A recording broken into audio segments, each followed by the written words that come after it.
Gentleman from California is recognized for 3 minutes.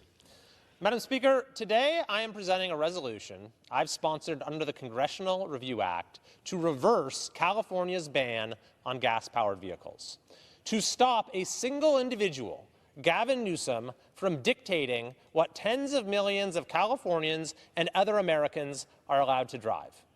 Now, let me tell you where this ban came from. It was September 23rd, 2020. California was in the throes of the worst wildfire recorded in our state's history. There was untold suffering. Our heroic firefighters were doing everything they possibly could to get the blaze under control. And Governor Newsom comes out and announces, here's what we're going to do. We're going to ban gas-powered cars. Newsom said, our cars make wildfires worse. It was an absurd, pathetic attempt to deflect responsibility from his own failures. For an NPR investigation would soon find that Newsom exaggerated the fire prevention work that he had done by, quote, a staggering 690%, and had also slashed the fire prevention budget by $150 million. So Newsom's edict eventually took the form of the regulation that is in front of us today. And on his way out the door, President Biden gave him special authority to effectively impose it on the rest of the country. 3 things about this mandate are undoubtedly true. Number 1, it was never voted on, not in Sacramento, not in Washington.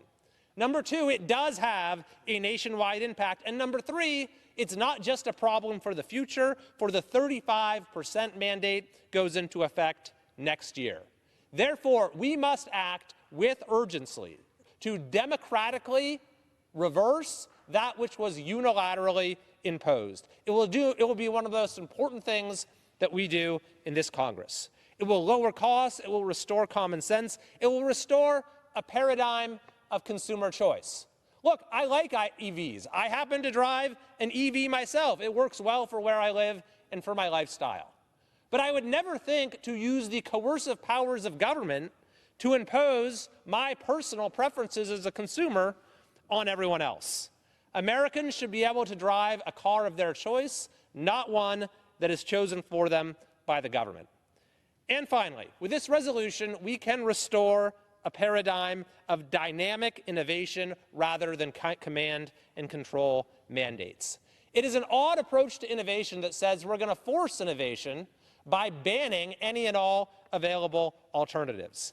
I believe in the future of clean energy. I believe that it is upon us now, but that future is being driven by entrepreneurs and innovators, not by vainglorious politicians. I look forward to this resolution passing. I hope it does with bipartisan support, and we can prevent the insanity of California's politics from infecting the rest of the nation. I yield back.